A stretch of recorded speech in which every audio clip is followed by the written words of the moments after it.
Hello, I'm Dr. Gloria Horsley. And I'm her daughter, Dr. Heidi Horsley. Heidi and I want to welcome you to Open to Hope Conversations, the podcast. We believe that the greatest gift you can give yourself after a loss is hope, using this moment to connect with others who have not only survived but thrived. So let's get started.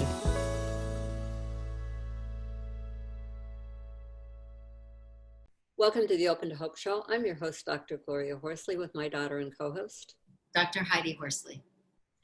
Well, Heidi, it's so interesting to see what people do in the field of grief and loss and how they come into it in such beautiful ways. And we have an example today of a person who's come in and given a voice to grief, which we love, and building empathy, which empathy is so important in this world. So would you like to introduce our guest today? Sure. Our guest today is Lindsey Whissel Fenton, and she is a senior producer for WPSU, the PBS NPR affiliate station in Central Pennsylvania. She is an Emmy award-winning storyteller, and she is the producer and director of Speaking Grief, an initiative aimed at creating a more grief-aware society. Welcome to the show, Lindsey. Thanks so much for having me. I'm excited to be here. Really happy to have you on. What made you decide to broach this subject of grief and loss? And it's one that many people, particularly in the media, try to avoid. And, you know, Heidi and I started our whole enterprise of Open to Hope because there was so lacking in giving a voice to grief and recovery. That's actually one of the things I love about working for public media, is I think we tend to gravitate towards things that aren't being talked about, or we look for things that haven't been getting as much attention and think about where we can add value. And so Speaking Grief is actually kind of a long, winding conversation or winding journey. A former colleague of mine who's since retired, named Patty Satalia, had wanted to do programming around grieving the loss of a child. And at some point I had raised my hand and said, I love working on things like this, where we get to kind of look at these shared human experiences. And she's since retired, but I ended up kind of taking the lead on the project and driving it forward over, I think it's been about 4 or 5 years since the idea first came up, and just spent some time researching grief and looking into what's been done, and more importantly, what hasn't been done. And we just came to a conclusion that this is something that really needs a lot more attention, and that we are uniquely positioned as a public media station to do. And so one thing I do like to be transparent about is I actually came to this project as somewhat of an outsider. I've had loss and grief in my life, but people sort of assume that this was motivated because I get so passionate about it, that it was motivated by a personal experience with loss. And it really was more motivated by speaking to a lot of other people about their experiences and just seeing how much need there is and how much devastation there is around the isolation that comes with grief when there doesn't have to be, and thinking that we could do something to change that. You know, however, I must say this, I was asking you before the show, what was your experience? And we've all had losses. You lost your grandparents, and then you lost a cousin to a drug overdose. Is that it? Yes. So Tyler, he was 23. We just passed his 5-year anniversary in July. None of us knew that he suffered from the disease of addiction. So that was very unexpected for our whole family. I mean, obviously, I believe his parents knew that he was struggling. But, you know, one of the stories where he had a really bright future. He had just finished an MBA program in France and had an internship lined up in Paris, and was just home for the summer. And, you know, all that promise just gone from the earth. Mm-hmm. Mm-hmm. You know, it's not surprising that you've had a loss, even though you say that you approach this topic in a different way. You could hear it. Mm-hmm. You could hear what's going on. I think, you know, the loss of your grandparents and then the loss of your cousin, we all have these experiences. And I think if they're processed, we can hear each other. But if they don't process them, you avoid them. There's an avoidance factor from this. So obviously your family is one that processed your grandparents' death. I assume your parents were able to deal with it and deal with life. How did they do it? Well, and one was very recent. So my dad's mother died a little over 4 years ago, and they were pretty good. That was one of those loss experiences that I think is sort of like the ideal, where we had a few, a little notice where pretty much the whole family was able to come together and be with her. And I still remember she's from England, and I still remember writing to her last surviving sibling and just assuring him that it was just such a beautiful send off. There was this beautiful sunset. That's what I remember, is just the light filled the room. And I mean, it was awful, but it was such a beautiful moment of just being surrounded by her family. And she'd been, I think, ready to go for a while. My grandfather's been gone for a long time, and she'd been deteriorating health-wise. So I think especially my dad took a lot of comfort in his faith and in knowing that she was going to be whole and restored. And with my mom's mom, that happened in February, and it was very different, where she was actually alone when she died, and that causes a different layer of pain, I think. But so that's still this February. This February, so it was right. And I know one of the things my mom has taken some comfort in is that my grandmother had always been very independent, and then I think a couple months before she died, she had finally moved into assisted living, and they didn't love the place where she ended up, and I think we're trying to move her. And my mom keeps saying, wow, if this had happened, if COVID had happened and grandma was still there and we weren't able to see her or have contact, and like not feeling good about necessarily the place she was in, how awful that would have been. So I think she's found her comfort that way. But we haven't had a memorial yet, so that's still coming, because we were trying to get all of the grandchildren together. We were trying to pick a date that was far enough in advance that the whole family could come together. She didn't want anything real big, but she did want like a brunch for the grandchildren. So that's still to be determined at this date. So like many other people, things have been held off. Mm-hmm. Well, tell me, what would you see, I know you're working to have a grief-aware society. What would you see that would look like? I mean, now one of the things, I went to your site, and you have these beautiful interviews with people who have had grief and loss. When I say beautiful, I probably should not, compelling. And they're very candid, very clear. What do you think that does for people to hear those stories, and how do you plan on projecting them out to people? So we have multiple platforms for this project. We have the documentary that actually was just released yesterday online on National Grief Awareness Day. So people can now watch the full film at speakinggrief.org.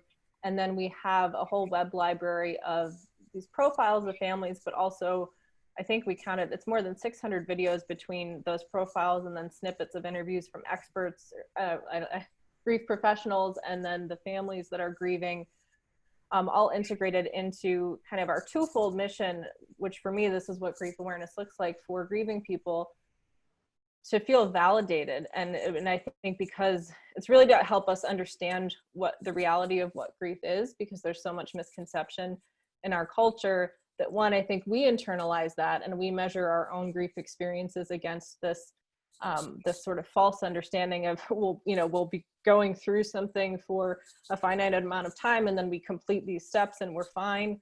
And letting people know that their experience is normal and is healthy, and it's what we do as humans when we're responding to loss or change, and removing the shame around that, and moving away from the idea that it's somehow bad or problematic. And then from the support side, this is where, when I talked about adding value as a public media station, where we really felt there was a gap that we could fill, because there's a lot of great resources that already exist for people who are grieving, but for the people who are in contact with someone who's grieving, whether that's your another person in your family, a friend, a coworker, the secondary loss that comes from our discomfort, I think, and from that ignorance and that fear, because we're always afraid of things we don't understand, we pull away. All of that idea of things being so other and so foreign, it can be really scary when you're coming into that grief space.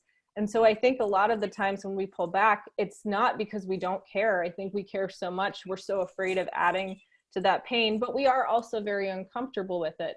And so to your question about what a grief-aware society looks like, I believe it's one, and that we are able to hear pain, and we're able to sit with pain, and move past our sort of cultural narrative about fixing it and being back to being happy or being productive, and acknowledging that the whole spectrum of human experience is worth sitting with and worth us knowing, and that we shouldn't be shutting things in the corner just because they make us uncomfortable, and then giving people and having people be comfortable in that space. So I think it's getting people past this idea that they have to know exactly what to say or to do, and just understanding that presence is so much more important, and that we need to stop thinking our job is to fix somebody, but it's really just to companion them, to be with them, and so they're not alone.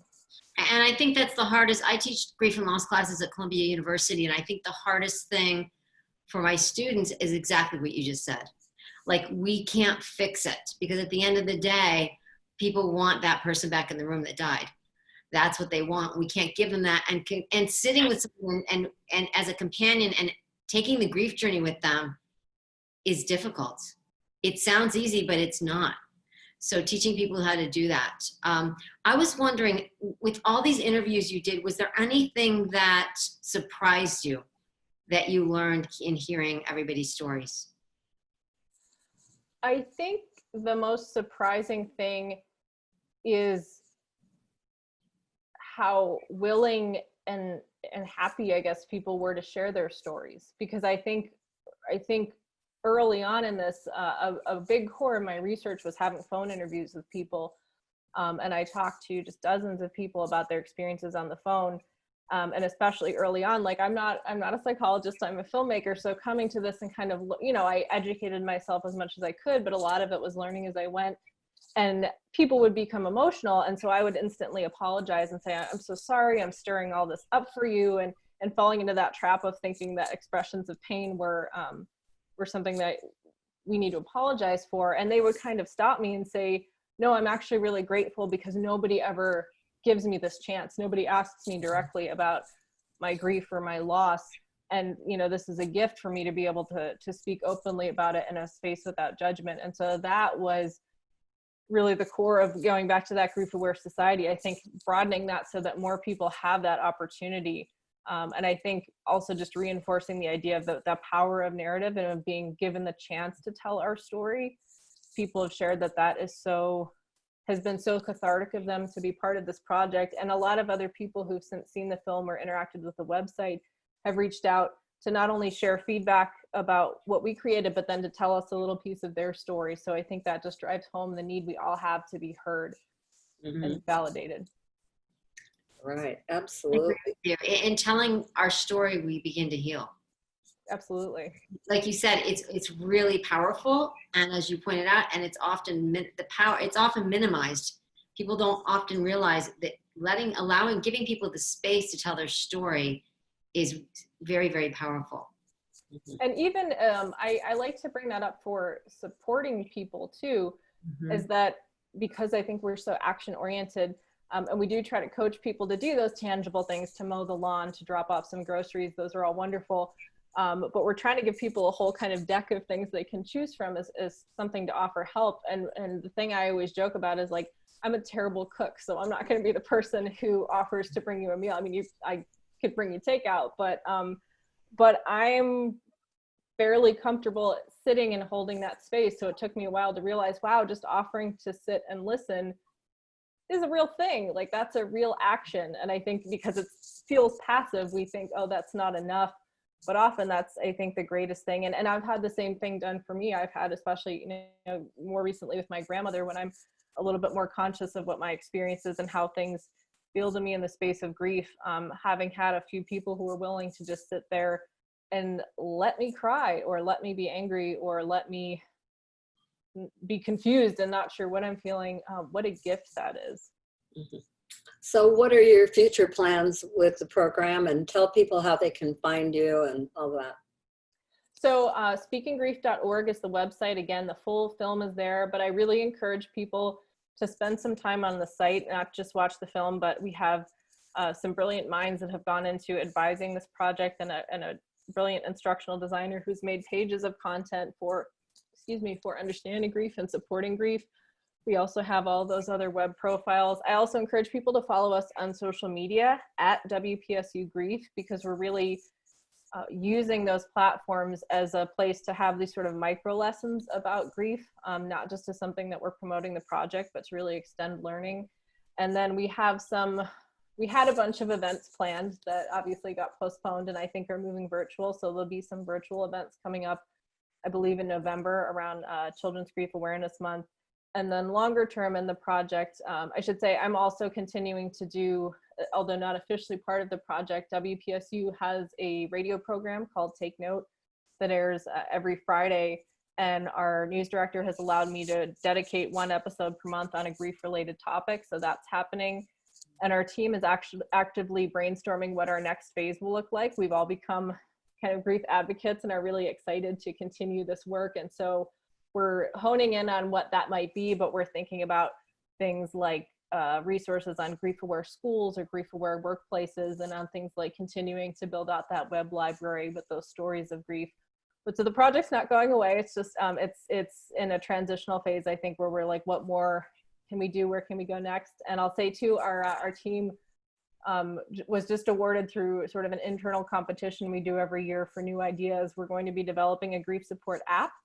So we're going to, we're really excited. It's something we've all said we need in our lives, and that's usually a great place to start. So our team is just beginning to develop that, but it'll basically send nudges to people to check in with their person around specific dates that they entered, or just randomly every 2 weeks, every month, however often they want to set it, and we'll coach them with some things they could do or say. So that'll be hopefully out in the next year. Great. Well, it's exciting hearing all the things you're doing. Of course, Heidi and I are thrilled to have you in this space, because people really need to hear the voice of grief and recovery. And just thank you so much for opening some more of the light of this to the world. No, thank you for the work you do. Thanks, Lindsey, and thank you for bringing hope to so many out there. Thank you. And thanks everybody for listening and tuning in and joining us today. And Heidi and I always want to remind you that if you've lost hope, please lean on ours until you find your own, and God bless. I'm Dr. Heidi Horsley. You have been listening to Open to Hope, the podcast. You can follow Open to Hope on Facebook, Instagram, and Twitter. To learn more, visit us at opentohope.com and go to Apple Podcasts to subscribe. I'm Dr. Gloria Horsley. Join us again next week for another Open to Hope conversation, where we invite you to lean on our hope until you find your own.